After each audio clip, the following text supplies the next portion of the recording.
আসসালামু আলাইকুম দর্শক, আপনাদের সাথে আমি আতিক রহমান পূর্ণিয়া। ভারত বাংলাদেশ থেকে তার যত কূটনীতিক আছে, কূটনীতিকের জ্ঞাতি গোষ্ঠী 14 গোষ্ঠী বাংলাদেশ থেকে সরায় নিছে।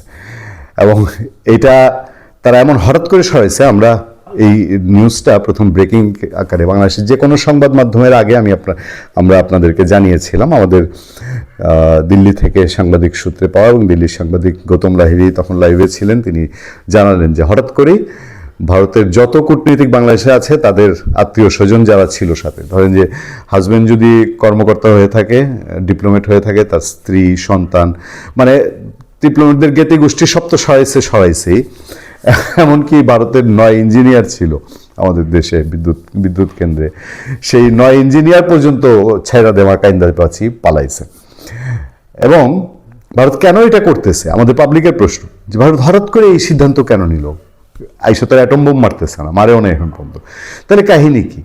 মানে তারা এত ভয় কেন পাচ্ছে বাংলাদেশকে? এরকম একটা বিষয় না যে নিশ্চয়ই এখানে তাদের আত্মীয় স্বজন, মানে একদম ইমার্জেন্সি যাদেরকে না রাখলেও না। এবং সিদ্ধান্তটা এত ডেঞ্জারাস সিদ্ধান্ত।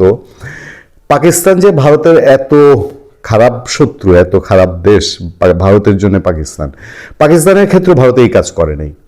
এখন শুধু তো কূটনীতিক বা কূটনীতিকের জ্ঞাতি গোষ্ঠী সরায় নেই, এই দেশে কর্মরত তাদের ইঞ্জিনিয়ারও পালাইছে।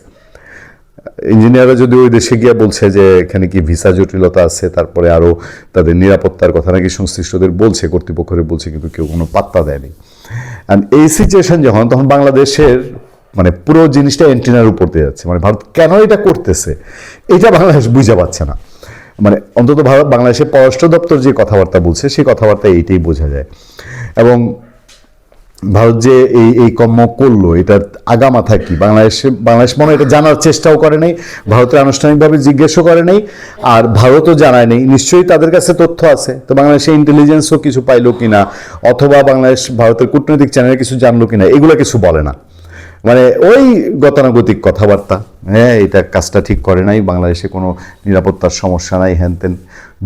যদিও ভারত তার নাগরিকদের জন্য বাংলাদেশে কোনো নিরাপত্তা সতর্কতা জারি করে না। বাংলাদেশের যুক্তরাজ্য, অস্ট্রেলিয়া, এরা বাংলাদেশে তার নাগরিকদের জন্য সতর্কতা জারি করে। ইভেন আমেরিকা 2 দিন পরে পার্বত্য অঞ্চলে তার নাগরিকদের জন্য সতর্কতা জারি করে। ভারত কিন্তু এটা করে না।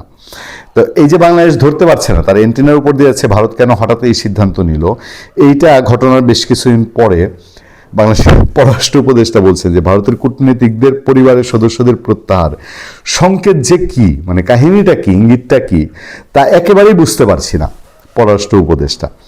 বাংলাদেশ থেকে ভারতের কূটনীতিকদের পরিবারের সদস্যদের বিষয়ে কোনো নিরাপত্তা উদ্বেগের কথা সরকারকে জানানো হয়নি।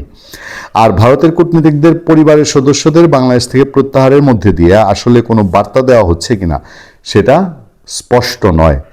পররাষ্ট্র উপদেষ্টা মোহাম্মদ তৌহিদ হোসেন তিনি সাংবাদিকদের সামনে তার দপ্তরে সাংবাদিকদের প্রশ্নের জবাবে এই কথা বলেন। ভারতীয় কূটনীতিকদের পরিবারের সদস্যদের বাংলাদেশ থেকে ফিরিয়ে নেওয়ার বিষয়ে জানতে চাইলে তৌহিদ হোসেন বলেন, নিরাপত্তা নিয়ে কোনো শঙ্কা নেই, তবে সংকেত যে কি তা একেবারেই বুঝতে পারছি না। এটা তাদের নিজস্ব ব্যাপার, তারা তাদের কর্মচারীদের ফিরে যেতে বলতেই পারে। কেন বলেছেন আমি তার কারণ খুঁজে পাই না।